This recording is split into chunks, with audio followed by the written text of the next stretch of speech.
Witamy wszystkich bardzo serdecznie. Portal panwinyl.pl, Tomasz, Arek, and hello Christian. Hello, good evening. How are you? Hello Christian, nice having you here. Thank you very much for accepting the invitation. Dziękujemy bardzo, że do nas zawitałeś, do naszego studia. Yeah, well, thanks for having me. It's a pleasure. Alright, so, no to zaczniemy. Słuchajcie, ja będę troszeczkę skakał, czyli będę mówił po polsku, będę mówił po angielsku, ale będę też tłumaczył to, co Christian mówi do nas. No Tomka nie muszę tłumaczyć, chyba że Tomek będzie mówił po angielsku, wtedy będziemy się jakoś wszyscy razem tłumaczyć i myślę, że to będzie miało sens. Więc jest nowe wydawnictwo, w którym pan Vinyl.pl oczywiście uczestniczy. I to wydawnictwo to jest Dead Star Talk, czyli zespół duńsko-niemiecki, który no już od 2021 roku zaszczyca nas bardzo ciekawą mieszanką stylu troszeczkę jakby retro gitarowego lat 90., czyli muzyki takiej troszeczkę jakby to powiedzieć z influencją gdzieś w okolicach tych wspaniałych rockowych bandów, które dobrze wszyscy znamy. No i tu chciałem troszeczkę też o tej historii z Krystianem porozmawiać, więc jeżeli pozwolicie, to teraz przejdę na angielski i zapytam Krystiana o kilka słów na temat historii zespołu, które potem wam przetłumaczę. Christian, I would like to start asking you about the past, which means the history of the band. So Okay. you seem to be, when I looked at your profile, your fan page, you seem to be quite friendly, so like a group of friends. So was this a friendship first and then the band? And how it started? Could you tell us, please? Yeah, sure, definitely. I mean, I do think that comes at the core for most, good bands. I think friendship is definitely at the core of it. At least if you want to do something, which goes beyond a short Sex Pistols kind of thing. But no, but we known each other for like a very long time. We met when we were like in our late teens. So basically, we never played when we were that young. We never played in the same band, all four of us at the same time. But we were in different bands together, at least three of us at the same time. So in that sense, we've known each other for a long time, and the friendships always remained with or without bands. And then how life is sometimes full of funny coincidences. We kind of had the idea of getting back together and doing a new project, the four of us, just before the pandemic started. And then the pandemic came, and we just had loads of time to actually get the project started. So that was kind of like, one positive that we took out of it. The whole lockdown Okay. was, yeah. If you allow me to translate this part, Yeah. please, to our Yeah, Polish sure. friends. So, Yeah. okay, no ja zapytałem, czy oni po prostu najpierw jako zespół znali się, zanim w ogóle założyli jakikolwiek muzyczny projekt, czy byli po prostu paczką takich dobrych znajomych. No i okazało się, że dokładnie tak było, że to, co ich łączyło wcześniej, to była taka typowa przyjaźń muzyków, którzy w różnych zespołach spotykali się, grali, czasami nawet w dwójkę, w trójkę, w różnych projektach. No i w momencie, w którym zaczęli myśleć o własnym projekcie Dead Star Talk, przyszła pandemia. No i w tym momencie wiadomo, pandemia wywróciła nam życie do góry nogami wszystkim, więc u nich też tak było. No i to jest ten pozytywny właśnie element pandemii, który można by było teraz tutaj nakreślić. Czyli no, dzięki temu, że była ta pandemia, oni jakoś tak zaczęli bardziej myśleć o wspólnym działaniu, o wspólnej drodze, o tym, jakby to miało brzmieć, jakby miało te utwory powstawać. No i it was thanks to pandemic, Christian. Okay, so 2021. Let's maybe start from this year because it was a significant year for you, for your band, for Dead Yeah, Star sure. Talk. Why? Yeah. Yeah, well, I mean, that's when we started releasing music. So, I mean, we spent. I mean, we actually recorded the stuff in late 2020, really during the middle of the lockdown. So, I think we did the first sessions in October 20, and then the second one in December 20, and then we'd actually done it because the first album was almost partially a live recording. A lot of it was recorded live, and then we layered a lot of stuff on top of it. So we were really quick. I think we did the album in 9 or 10 days in the studio. So it's just like even one of the tracks, I think Giant Child, I just did the lead vocal in one take. It wasn't even like, it's actually like, it's a live take. It's just like one take. So it was very like intense and I think it had the energy of the times. It was difficult to get together. It was like you needed to be in that moment, and there was the excitement of getting started. So, but anyways, like in March 21, we released the first single, and we kept on releasing singles actually throughout the whole year. I think we released 6 singles from that album. We just kept on dropping tracks, and we waited until early 22 before we actually dropped the album. But yeah, so 21 was good. We also played our first shows that year, and the band kind of came alive. Not just as an idea, but also in the real world. So yeah, it was a special year. Yeah. Okej, no to zapytałem właśnie teraz, jak to się zaczęło, jeżeli chodzi już o produkcję zespołu muzyczną i tak dalej, więc w 2020 mieli swoje pierwsze dwa takie większe muzyczne, jakby to powiedzieć, no nie, może nie projekty, ale muzyczne pierwsze próby, działania, które zaowocowały jakimiś tam już pierwszymi utworami. Potem powstała ta płyta, którą Tomasz prezentował. To był singiel. Tomasz, to był 2020 rok bodajże. Ty dobrze pamiętasz, masz lepszą pamięć ode mnie. Koniec 2020. Tak, no w każdym bądź razie w 2021 tak naprawdę oficjalnie wypuścili swojego pierwszego singla i to jest właśnie ten singiel, który teraz tutaj prezentujemy. Dobrze, więc żebym się nie pogubił, To bo... jest album. I to już, przepraszam, to już jest album Too Much i to był 2021 rok i generalnie od tego wszystkiego się zaczęło. Zebrali bardzo pozytywne recenzje, to też ich zmotywowało do dalszego działania i no jakby to powiedzieć, poprzez pandemię 2020 do 2021 roku mamy już w pełni, no jakby to powiedzieć, wykształcony, wykrystalizowany styl zespołu, o którym teraz porozmawiamy chwilę z Krystianem. Zapytam go właśnie o to, jak krystalizował się styl zespołu i skąd czerpali inspirację do tego. Christian, I'm going to ask you now about the style. Yeah. Obviously, you have a very, very nice guitar style of your music. So how has it evolved?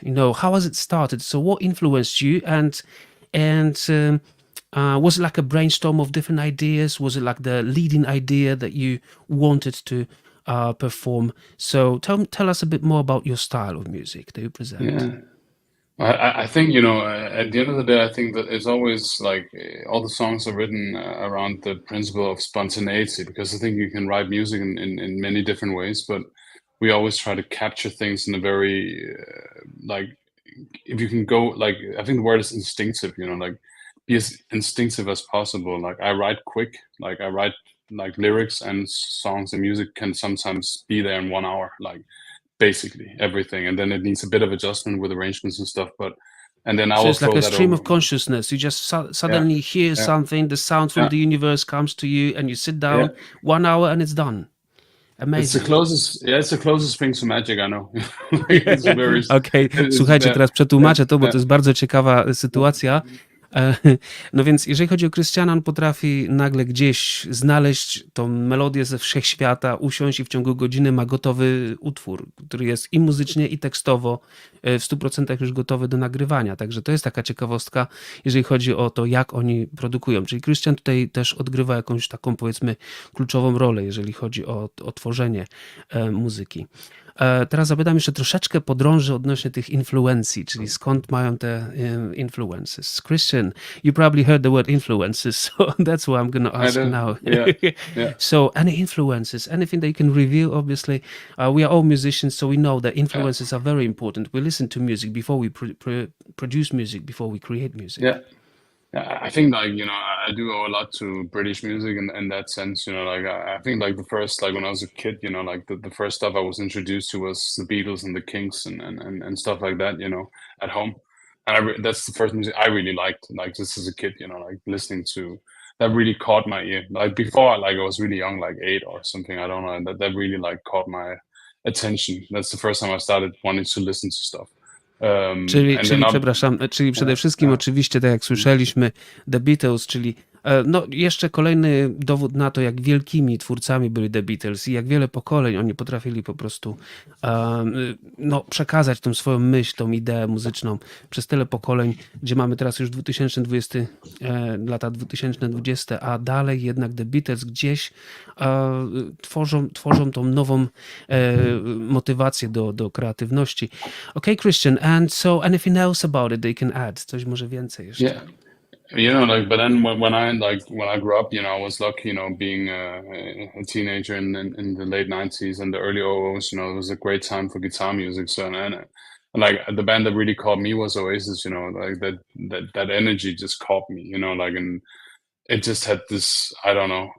At the one hand, you had very evident pop melodies, and it wasn't very complicated, but it wasn't that simple either. There was always a twist to it. And I always find that balance super fascinating in music. If it can be super accessible, but the lyrics and still, although they're simple, they're not overtly simple. You can still like interpret and the arrangements and the chords and everything. There's always these little quirks to it that I think people underestimate with a band like that.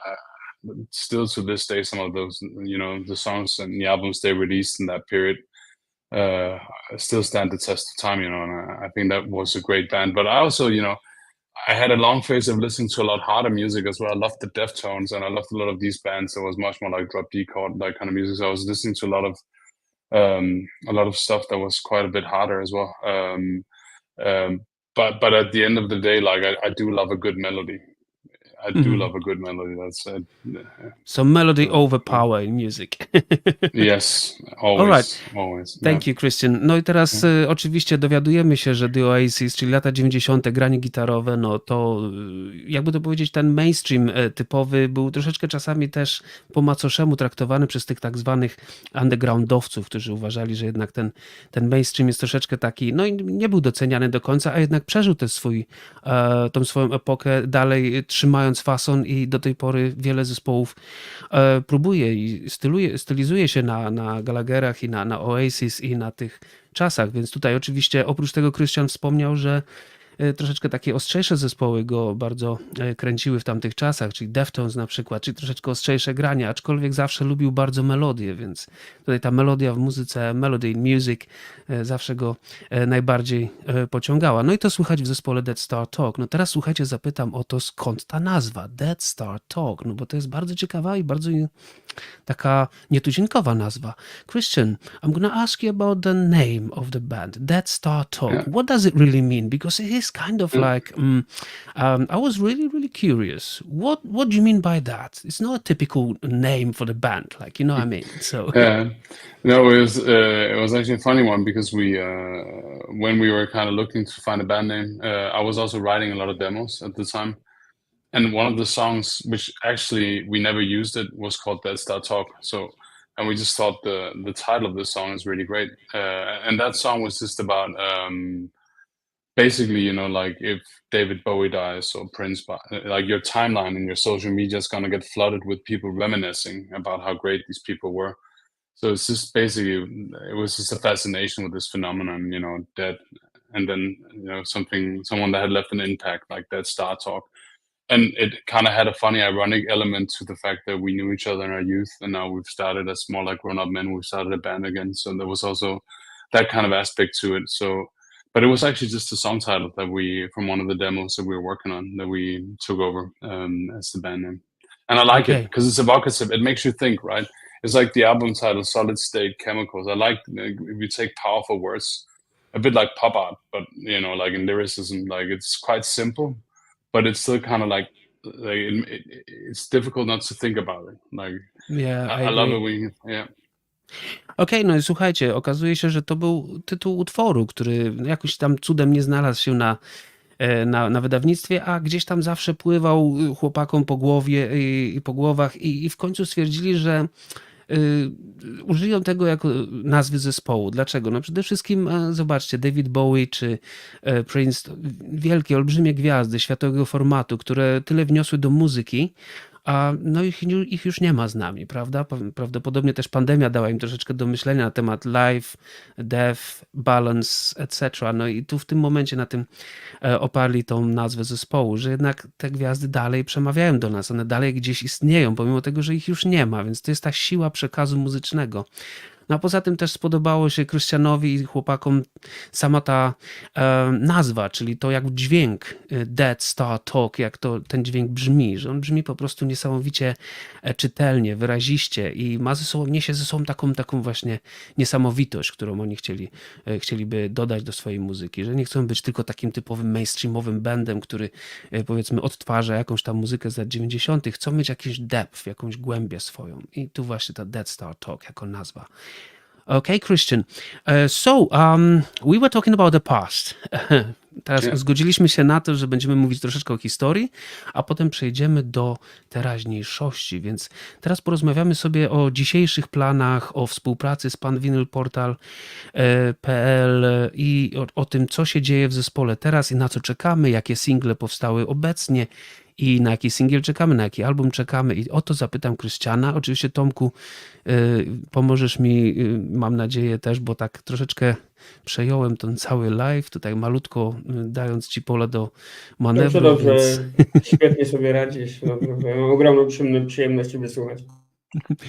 Dziękuję bardzo. I w takim razie, Christian, I'm going to ask you about the now. So, what can you tell me about Dead Star Talk Anno Domini 2024? Where are you guys? What are you doing? What are you planning?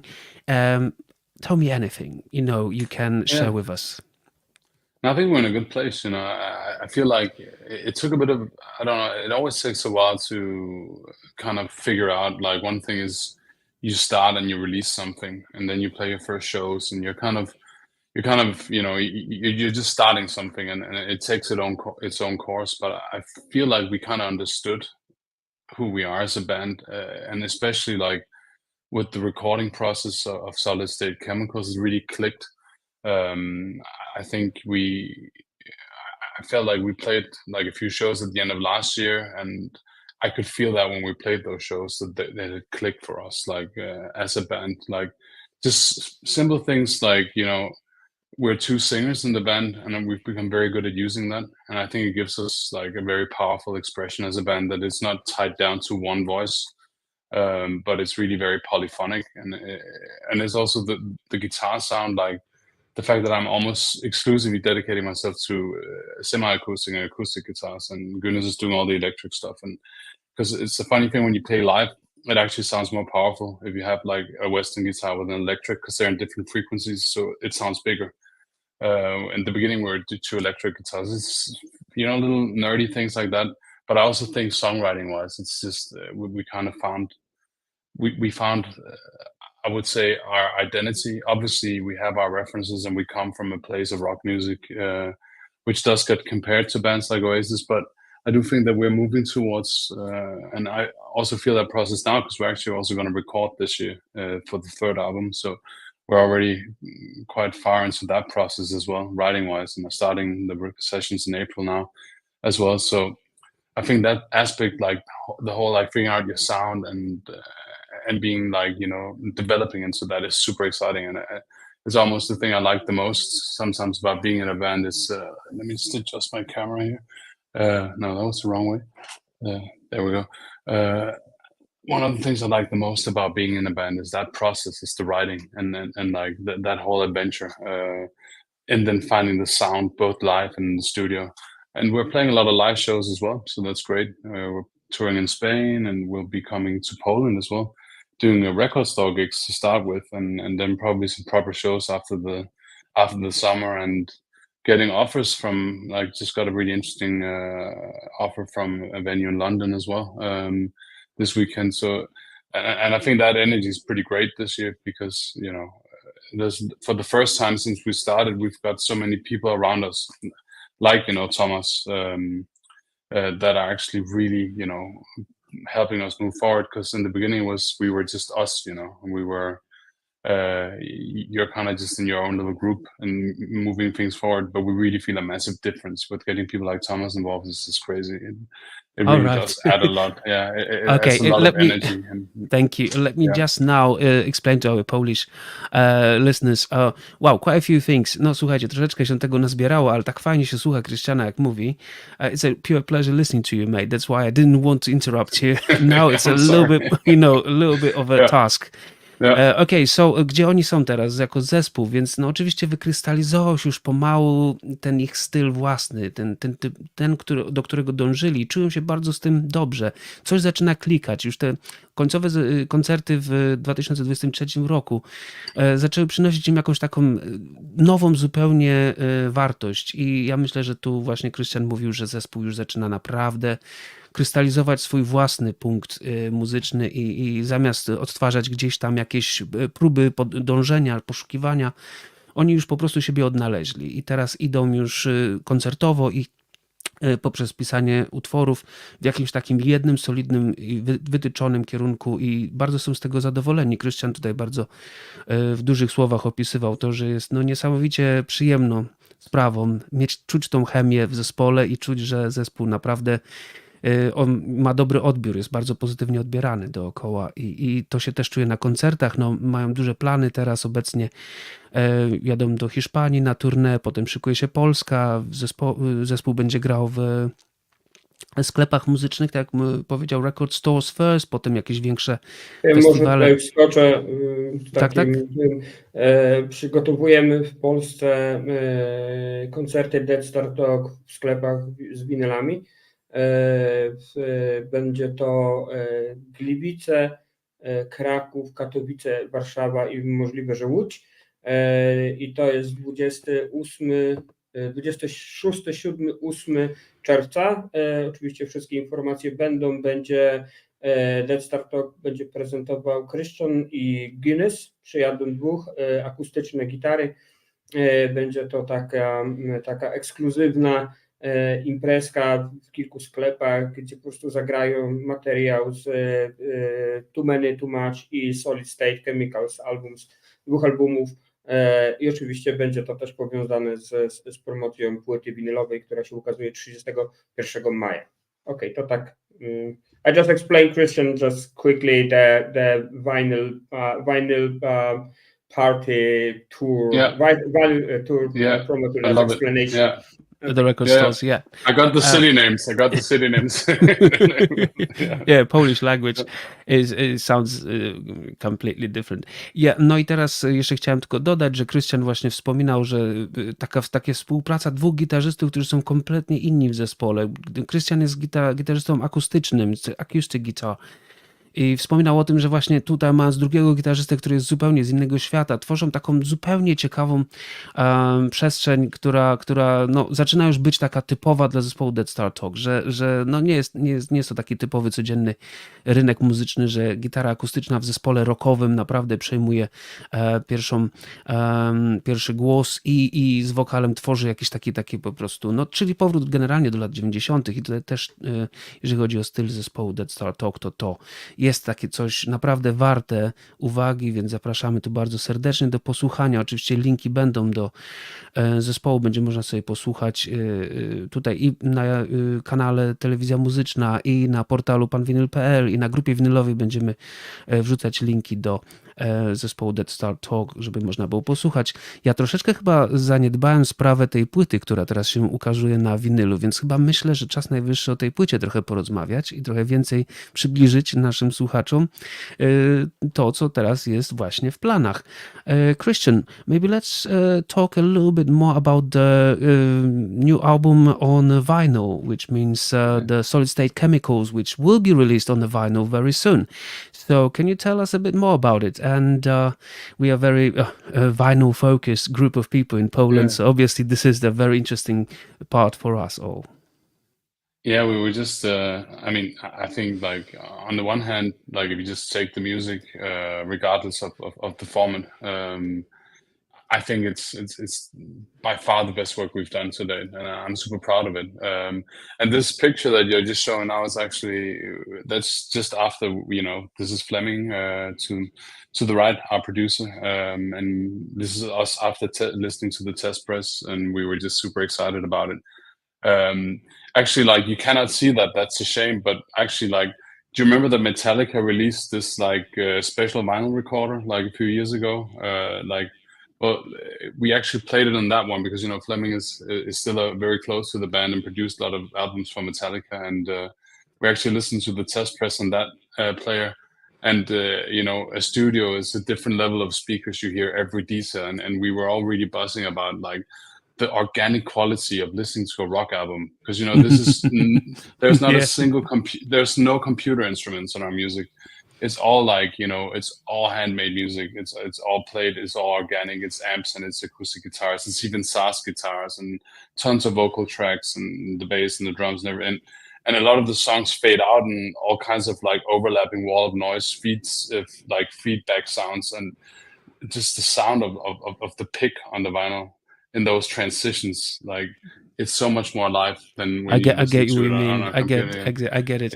So Christian teraz właśnie opowiedział o tym, że no bo oni współpracowali i tu nawet w naszych zapowiedziach, jeżeli chodzi o dzisiejszy live, mówiliśmy o tym, że zespół współpracował z Flemingiem Rasmussenem, człowiekiem, który no jakby to powiedzieć, wyprodukował pierwsze 3 albumy zespołu Metallica i jest z tego powodu bardzo znanym producentem w ogóle na świecie i bardzo rozchwytywanym. To też na pewno nie było łatwo do niego się dopchać. To też z zespołem, porozmawiam z Krystianem na ten temat, jak im się tam udało namówić do współpracy tak wybitnego producenta, ale przejdźmy do tego obrazku, który teraz widzimy, do tej fotografii. Oczywiście jest to w studio Fleminga Rasmussena i tu akurat słuchają sobie test pressu swojego albumu, który właśnie w maju ujrzy światło dzienne, Solid State Chemicals na winylu, i słuchajcie, no Christian był całkowicie po prostu zabrany przez dźwięk w tym studiu. No wyobraźcie sobie, tam z tyłu są złote płyty Metalliki, tam z tyłu są, to wszystko jest po prostu w tym miejscu, to jest to magiczne miejsce, to studio. I ten dźwięk tam po prostu jest zupełnie jakby z innego świata. I ta głębia, ta przestrzeń tego dźwięku, zwłaszcza z płyty winylowej, on mówił o tym nawet wcześniej, gdzie rozmawialiśmy sobie tak nieformalnie na ten temat, że sam ta fizyczna, powiedzmy, to dotknięcie tej igły, tego nośnika i ta fizyczność tego wydobywania się dźwięku jest czymś zupełnie, zupełnie unikalnym i niesamowitym przeżyciem dla każdego muzyka, więc tu przede wszystkim ten feedback, czyli ta głębia, te tło, no zupełnie ich zaskoczyło. Byli po prostu niesamowicie w niebo wzięci tą jakością produkcji tej płyty, więc tutaj akurat Christian bardzo długo o tym opowiadał i no niesamowite to było przeżycie dla całego zespołu. Tutaj oczywiście na zdjęciu są te 2 test pressy, które tam sobie właśnie słuchali. Christian, tell me a little bit more. Sorry, Tomasz. Yes, Tomasz, yes.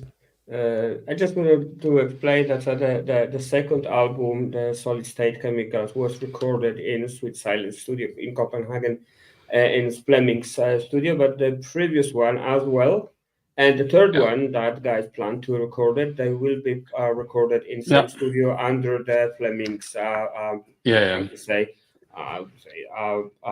leading of them. And actually, if I could ask a question, because that was a big change for you as a band with relation with Fleming from first album to this album. And as we published last time, the funny movie about this has the Fleming said that he's a dad of 3 of you guys.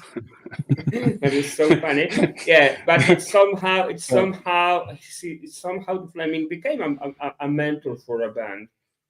Yeah, sure. Is No, it? definitely. I mean, he could be our dad. He's the same age as my dad, so he could, like.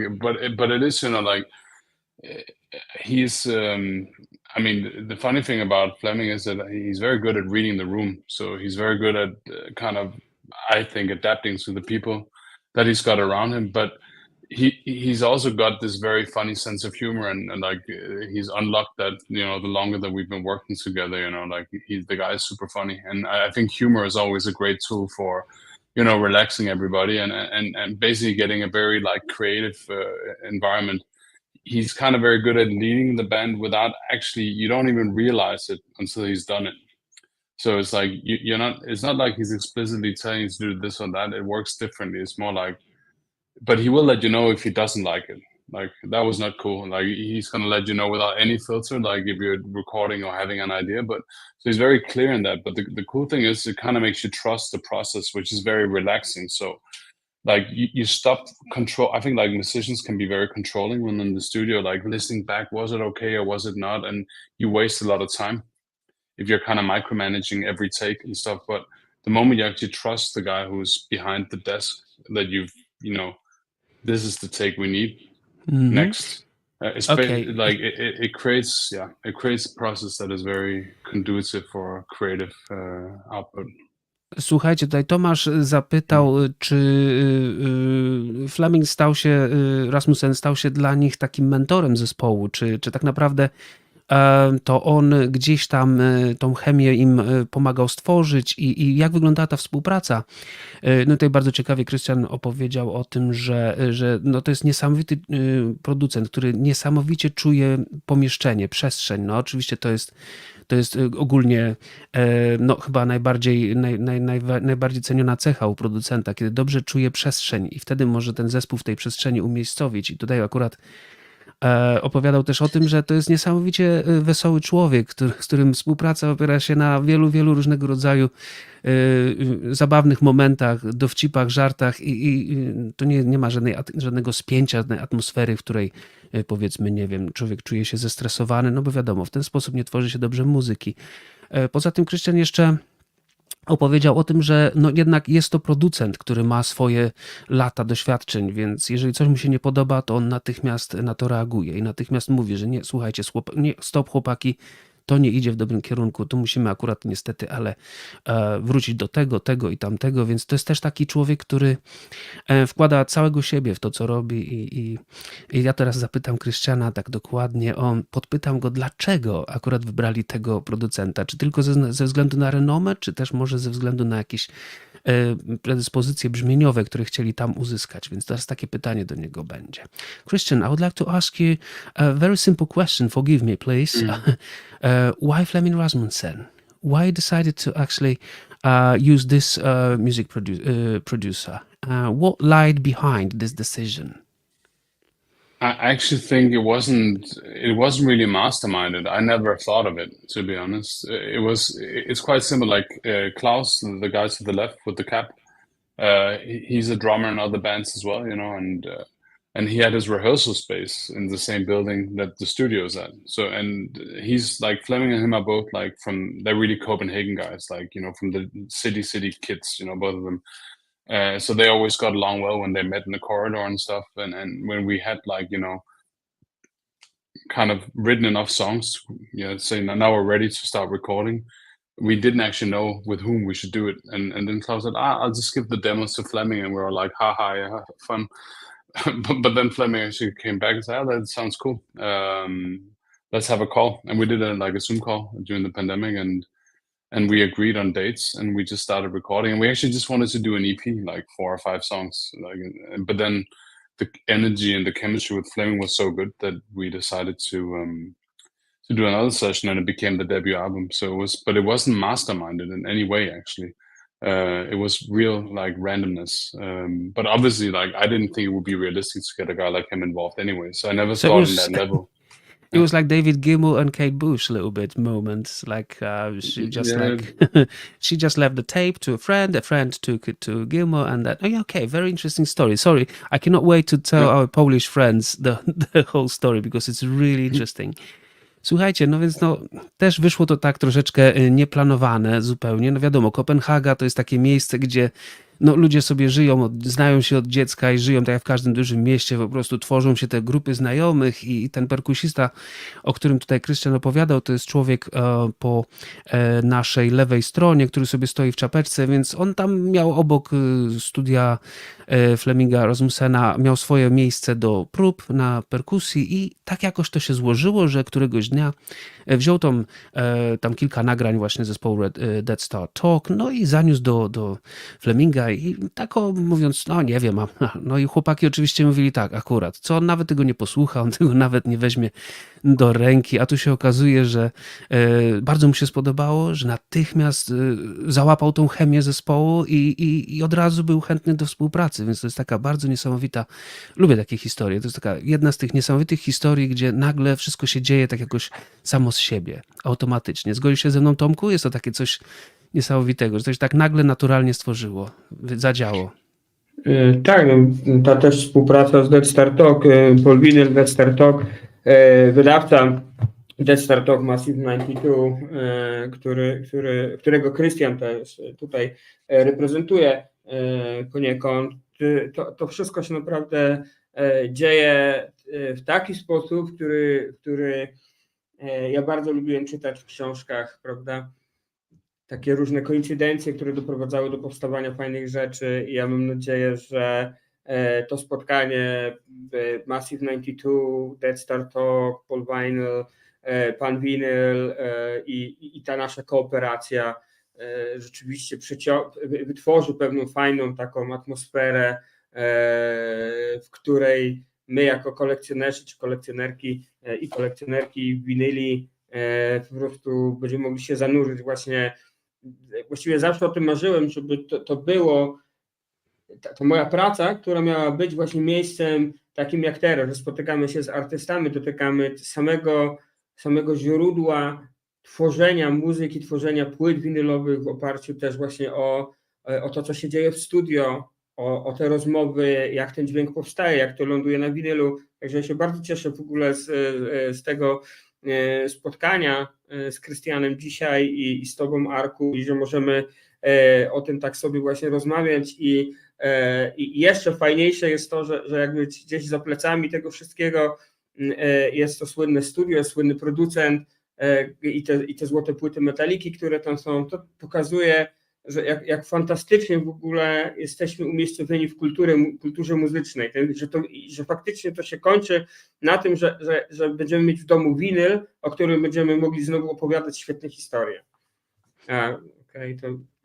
Tutaj, sorry, Christian. Now I'm gonna translate to you because Tomasz was very full of interesting words.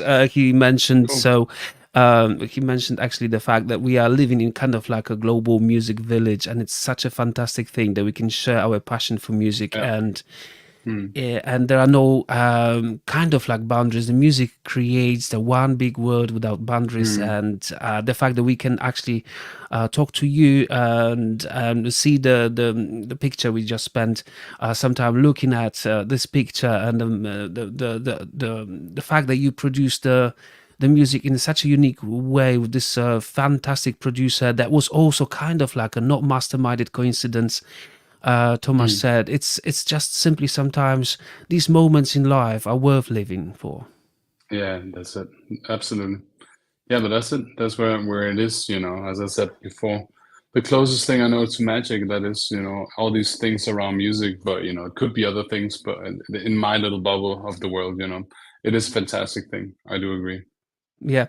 A teraz zapytam Krystiana, jeżeli chodzi tak ogólnie o przyszłość zespołu, jakieś plany. Wiemy, że jest trzeci album, który jest praktycznie już na ostatniej prostej, dlatego też zapytam o szczegóły tego, no i o plany zespołu Dead Star Talk na przyszłość i tak mniej więcej będziemy teraz kierować naszą rozmowę, także teraz właśnie o to pytam Christiana. Christian, if I could ask you about the future of the band, so future plans for the band, so what are you hoping this year will bring to you as a band?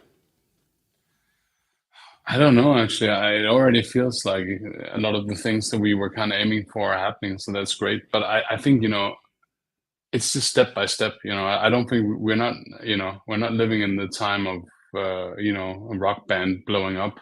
It doesn't happen anymore. But I think it's also about us doing the work. Like we love doing what we're doing with this band, and just, take the next steps, record the next album, keep on touring, develop and grow with that, and get out there and meet people. Because I think this kind of music also needs to be played live in order to really develop, like also a real following and a real fan base. We've seen that every time we've been out, that it does mean a lot and it opens a lot of new doors. So I think for us, but we are ambitious about it, but it's for us. At the end of the day, we're writing these songs for us, and we're recording them for us. And I think, and we have this kind of philosophy in the band that we want to have joint experiences together with the music. But there's not like a disappointment in the development that's gonna take the joy away from it, because we don't have that pressure on it. But we are willing to go with the opportunities. So I don't know. We have to see what comes. I don't. You become a bit skeptic, like when you look at the development of the music industry and how difficult it actually is to develop a band, and it's a big investment for all parties involved. So I think if you have the wrong motivation with it, you're gonna give up quick. So for us, we've always decided from the beginning that we have to enjoy it, and that's the key. That's the key. But we're willing to work hard as well. We'll see where it goes. Next steps are to record more songs, play more great shows, and just keep on working. Like there's gonna, we'll probably start a new release cycle within 6 months after the album is out. So it's, then we're back in the next cycle of releasing tracks and planning new vinyls and all this great stuff. So we'll see where it goes. Okej, no słuchajcie, tutaj Christian akurat bardzo ciekawie wspomniał nasz rynek obecny muzyczny i jak on wygląda. Wrócę do tego za chwilę, ale no generalnie plany na ten rok są jakie są. No, chcą po prostu grać. Są ludźmi bardzo, bardzo kochającymi muzykę, kochającymi to, co robią i chcieliby to robić jak najdłużej i czerpać z tego jak najwięcej przyjemności, radości. Oczywiście koncerty, spotkania z ludźmi, spotkania z fanami, spotkania z publicznością to jest to, co ich naprawdę kręci, podnieca, chcą to po prostu tego doznawać jak najwięcej i to jest normalne, wiadomo, jak każdy zespół.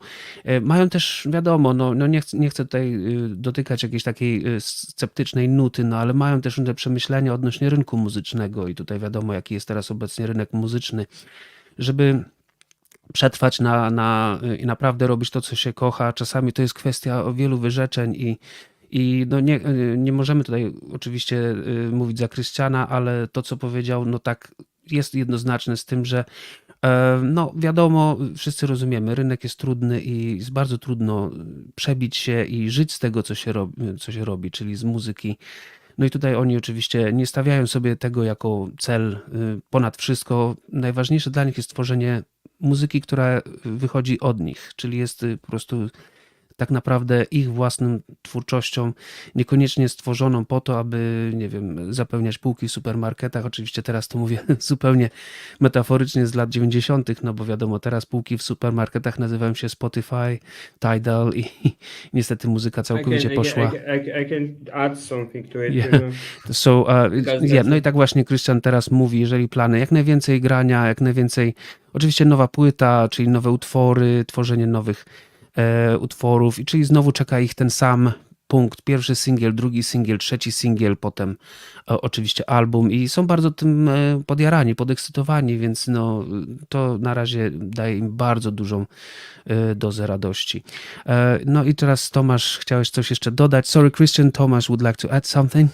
Yeah, because we talk about the market and we spend a lot of time a lot of time with Christian to talk about the strategy of releasing music, and obviously streaming platforms not support any artist apart of the biggest artist, and this is clear for actually everybody on the market, and that's why we're looking for a different solutions. And we spent some time to talk with Christian and say, you know what, it is because we went with 3 singles. We went to Web3, that means blockchain technology, blockchain internet, and we releases 3 singles over there, which create certain money for the band, like they never can really count it from streaming. And it's not about that the streaming is bad. Actually, the subscription model is bad, because if you like to drive the car, it's impossible to just pull the petrol in your car just a once a month for a $10 and drive along, whole month, for $10. You have to fill your car every time you want to go somewhere further. And even if in the storage on a cloud, you have a storage cloud storage in if you for your data, if you exceed your capacity, you have to pay more. But why we doesn't treat the music and artists same, this is like, for me, so much unfair. And we was cheated by, not tricked actually by technology companies. And we are, as a audience, as a fans, we are very convinced,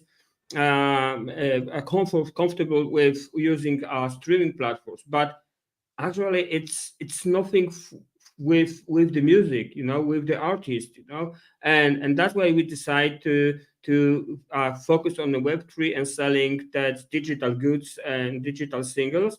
And this is pay off, and they now would understand, oh wow, that's why I should be on the Spotify. If not really, actually it's not good for me as a creator, for Christian, for the band and other bands. It's not good, because this is nothing for us. They never pay us, and actually they make it smaller and smaller and smaller. That's mean we are free workers for technology companies, and we have to say stop it. We have to say stop it, because it's not unfair. It's not unfair. And as a fans, we have to understand that it's not unfair, because they live, that we pay $9.99 per month, or whatever we pay that monthly, but our favorite bands haven't any penny from it. Always goes to the Beyonce and the other big stars, and this is so bad. This is so bad. And that's why the Death Star Talk just say, you know what, our album will be on the streaming only for a month, and then we just take it down. We take it down, because you can support band really buy the vinyl or buy the digital items like on Web3, and this is really supportive. This is really supportive, and This is the really biggest way of saying thank you to the band, to the musicians who spent a lot of time working on their music, and they're trying to share something with the world. So obviously I'm with Thomas, but now shall I just translate all of this, Thomas? I don't know. It's quite a few things that you mentioned in English to our Polish friends. Ja może to powiem w kilku słowach. Yeah, sorry, Christian, if you don't mind waiting for a moment or two, because Thomas needs to explain it in Polish as well. It's a very important point, that's why. It is. Ponieważ platformy streamingowe nie służą zespołom, dlatego Death Star Talk zdecydowało, że ich album będzie dostępny w streamingach tylko przez miesiąc od premiery, potem zostanie ściągnięty, będą 4 single tam dostępne, będzie można sobie ich posłuchać, ale jeśli ktoś chciałby album, to będzie po prostu musiał go kupić albo w formie winylowej, albo na iTunes kupić cały album, albo na SoundXYZ czy innej platformie Web3 jako taki digital good, cyfrowe dobro, i wtedy sobie po prostu zakupić coś takiego, ale i to, co tu jest ważne, że nie potrzeba setek tysięcy streamów po to, żeby artysta mógł zarobić jakieś godziwe pieniądze. Wystarczy kilka albumów na winylu, kilka albumów na tym, to naprawdę robi jakąś różnicę. Powiedziałem też o tym, że sprzedaliśmy Desktop Talk około 40 singli w Web3, które wykreowało taką sumę pieniędzy dla zespołu, której oni nigdy nie zobaczą ze streamingów, a sprzedaliśmy 40 ludziom, sprzedaliśmy z singla po prostu w Web3, więc to zaważyło na tym, żeby jednak pójść w kierunku limitowania tego dostępu do tego i skupienia się na tych ludziach, którym naprawdę zależy na tej muzyce, na zespole, na tej kulturze w ogóle muzycznej, takiego obcowania z muzyką. Tak, to myślę, że to tak w skrócie mógłbym powiedzieć, o to chodziło, o czym mówiłem tutaj po angielsku. Ja teraz zapytam Krystiana odnośnie tekstów, warstwy tekstowej, bo oczywiście to jest zawsze interesujące. Niektórzy artyści twierdzą, że tekst, przekaz jest dla nich o wiele ważniejszy niż nawet muzyka, więc no to jest pole do manewru, więc zapytam Krystiana tak delikatnie odnośnie tekstów, które pisze i o czym one są i co chce przekazać swojemu słuchaczowi. Christian, if I was your listener, I don't know the band, it's my first time I see Dead Star Talk, and I just press play and I hear you, not only music, but I also hear the words, the lyrics. And that's what I wanted to ask you about. So what is the message from the band? So what you focus on when you write the lyrics? What are they about? And what you want to send as a message to your listeners? It's a good question. I think it's at the end of the day, it's just about whatever's going on, you know. So it's not. I don't think there is like a philosophy as such, but I think there is a principle of honesty. So it's coming from a place of real life, and I think that adds to the authenticity. It's not fabricated. It's all very like, you know, honest reflections on things or personal experiences. It's a good, it's a good way of just dealing with life. I think that's another great aspect of songwriting are the lyrics. But I think that I'm, as I was saying before, is I always try to capture the thing that comes down. And what I find is there's often hook lines, the words that are delivered to you without you realizing it. So if you just put a dictaphone on the melody and the thing comes down, I've often gone back to certain phrases that came without me reflecting on it and then built the songs around that. And that's the subconsciousness at work, and that's super fascinating. Remember, like the first single we released, Love Leash, for example, that song came so quick, and the entire lyric and the chorus came instantly. And I was like, I thought I'd stolen it, so I was starting to Google it and Shazam it because I must have stolen this but I hadn't. So like, it was actually just like an example of, and I think that's quite interesting because like it's dealing with like trying to get that direct instinctive thing into the lyrics as well. But it's not like Rage Against the Machine or like I wouldn't say we can position ourselves in that sense, you know. It is really like whether it's You're not political campaigners in music, of course. No, we are not. Although, like, we did write one song as to Trump, Giant Child. It was actually dedicated to his Twitter account. But that's again just, you know, whatever. Like, that's also just a personal thing, you know. It's just like it's not. But that was annoying me so much I had to write a song about it. But you know, like it's not. I would not call us a political band. No. Definitely not. No więc słuchajcie, jest to bardzo taka ciekawa, swoista mieszanka, o której Krystian teraz mówił. Codziennych przemyśleń, codziennych trosk, zmartwień, problemów, czegoś, co nas frustruje. I on wtedy siada i po prostu przelewa to na papier i uważa to za o wiele ważniejszy przekaz niż jakieś wysilanie się i tworzenie, no nie wiem, powiedzmy, nie wiem, regułek i przestrzeni na ulepszenie świata, gdzie tak naprawdę wystarczy po prostu zagłębić się w siebie i tak jak on to pięknie opisał, no zawsze znajdzie się coś takiego, że przy którejś tam utworze kiedyś złapał się na tym, że kurczę, pomyślał, nie, to gdzieś już musiało być stworzone, ja muszę to zagooglować, bo przecież to jest też tak oczywiste, gdzieś coś tak z muzyką mi się to zgrało, że aż muszę sprawdzić, czy ktoś na to nie wpadł wcześniej. Okazało się, że nie, że że czasami jednak ten przypływ takiego samospełnienia może się objawić w najprostszej formie, gdzie po prostu piszemy o sobie, o swoim dniu, gdzie mieliśmy ciężki dzień, mieliśmy jakiś wspaniały dzień, mieliśmy jakieś fajne przeżycia. Także nie są zespołem politycznym i nie próbują jakiegoś, jak Rage Against the Machine, tworzenia powiedzmy politycznych manifestów, aczkolwiek zdarza im się od czasu do czasu gdzieś tam powiedzmy szpileczkę czy dwie wcisnąć, ale raczej nie uważają siebie za zespół polityczny, więc to generalnie przekaz. Bardzo ciekawy to Christian też określił swoje podejście do muzyczności dźwięku w ogóle słowa. To też jest takie zaniedbane trochę ostatnio, zauważyłem, zwłaszcza u tych takich nowoczesnych popowych wokalistów, gdzie dźwięk słowa, po prostu jak brzmią, jak rezonują słowa ze sobą, które tworzą tekst. I to jest bardzo ciekawe u Christiana wasze podejście, że jego słowa wibrują, one rezonują z resztą zespołu w taki specyficzny sposób i on wtedy tak czuje swój tekst. Także to jest bardzo, bardzo fajny przekaz. Okej, Tomku, czy ty byś chciał jeszcze zadać jakieś pytanie może? Actually, właściwie nie, bo myślę, że tutaj Christian super odpowiedział, też świetnie. Bardzo lubię, Arek, jak prowadzisz rozmowy, naprawdę nie mam nic do dodania. Ja się cieszę, że mogę słuchać tych rozmów. So Christian, he's praising me now, so and that's why I'm kind of like covered with red.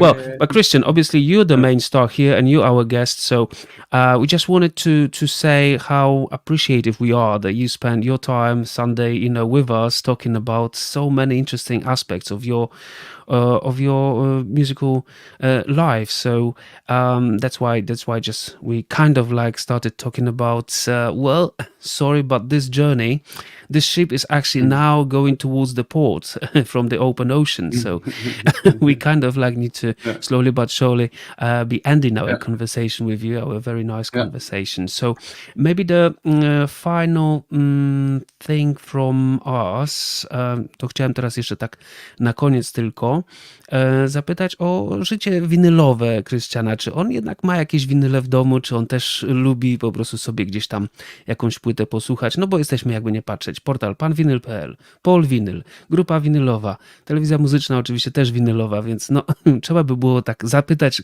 konkretnie na koniec naszego gościa. Christian, the last final question for today for you is about the records, about the vinyl and in your life. So do you collect vinyl records? Do you have some vinyl records at home? Do you like listening to the vinyl? I do. I actually feel like I don't listen enough to them because every time I do, it's always such a good experience. And it's, I mean, it's not like I have a huge collection, but I do have quite a few. And I think for me, it's more been about not collecting special editions and stuff, but more like getting albums that I really love, like, and that means something to have them physically. And I think that the feeling of, like I mentioned, like Oasis or the Beatles, whatever, like bands like that you really love an album and you put that on, and it's so alive the moment that the needle hits the deck, and then there's also, you have to turn it around. There's this kind of, it's a great, it's for Sunday afternoon or whatever, like, it's a great, like, I don't know, it's an entirely different thing than putting on like a Spotify playlist on your Bluetooth speaker, right? That's, again, you can switch any second. It's very like, it's this kind of like, overload of content. It just feeds into that whole consumption that we all do nowadays. And there's also nothing wrong in that, but I think the vinyl is just, it's like reading a book, right? It's focused. You're in that moment. And I think there's also all the elements to the sound and the needle, and you hear that and all that, which is also very cool. But I think it's also just the format that puts you in the moment with the music, and not so much with a lot of other things, which is often the way we listen to music as well. So wow, I'm so much with you, man. Yeah. And you can show it, right? You can show it. Yeah. That's great as well. Yeah. No i słuchajcie, przepięknie nam tu teraz Krystian opowiedział o tym, że tak, że ma płyty winylowe, może nie jest kolekcjonerem, czyli nie zbiera jakichś tam 15 wydań jakiegoś albumu, czy czegoś w tym rodzaju, ale ma te wszystkie swoje najukochańsze płyty, które lubi słuchać, i właśnie tu opowiedział o tym, jak to jest zupełnie inne podejście do muzyki i porównał to naprawdę. Tu jestem, Shababa, thank you very much, Christian, for this. You just compared listening to the vinyl to reading a book. That is the best the best way of explaining this experience. No właśnie tutaj on opisał to, że słuchanie płyty winylowej jest bardzo podobnym przeżyciem do czytania książki. I naprawdę nikt jeszcze tak nie powiedział, a aż mam po prostu ciarki na rękach, bo to mi naprawdę zagrało. To jest dosłownie to samo odczucie. To jest ta głębia, to jest ten przekaz, to jest to, co właśnie Christian teraz powiedział, czyli to przebywanie po prostu z jakimś dziełem sztuki, który trzeba dokładnie poznać i to, gdy igła ląduje na płycie i zaczyna się ta przygoda, jest właśnie w porównaniu do czytania książki tym właśnie niesamowitym przeżyciem. No, słuchajcie, ja już naprawdę słów mi zabrakło, bo to przepięknie teraz Christian powiedział. Christian, thank you so much for today. Thank you very much for being with us here, and I wish you all the best for the band and for your music journeys, and for listening to the to the Polish-English interview. Yeah, Probably exactly. was not the easiest thing. For me. It's been a pleasure. Yeah. It's been a pleasure. So thanks so much for having me. Really. Thank you, Thomas. Last word from me. Yeah, thank you, Christian. Then speak you tomorrow. We see in work each other, but on the end, I just want to just show that test press and just say something about this. I chciałem jeszcze podziękować Christianowi za to, że się z nami dzisiaj spotkał, bo w tygodniu się będziemy jeszcze widzieć, mamy kilka spotkań, ale chciałem pokazać właśnie ten test press. Dead Star Talk, Solid State Chemicals. Okładka już jest wyprodukowana. Pięknie, bardzo fajne, bardzo mi się podoba. Ten album pierwszy też będzie niebawem dostępny, gdyby ktoś bardzo kiedyś chciał, ale chciałem pokazać ten test press, który jest tutaj podpisany. Ten największy bass guy tutaj to jest mistrza Fleminga Rasmussena. Jak Czekaj, tutaj może... tu jest. O, Arek nam zniknął. Okej. Nie, ja jestem, tylko ja się schowałem, żebyś ty pokazał tą płytę trochę bardziej, żeby było ją widać.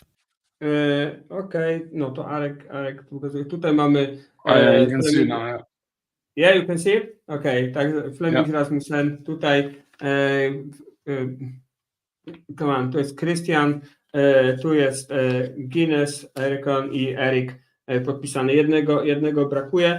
I jeszcze są trzy takie test pressy. To jest nagroda w konkursie Dead Star Talk. Gdzieś tutaj udostępnimy link, gdzie można tę płytę zakupić dla osób, które kupią tę płytę w preorderze, w przedsprzedaży.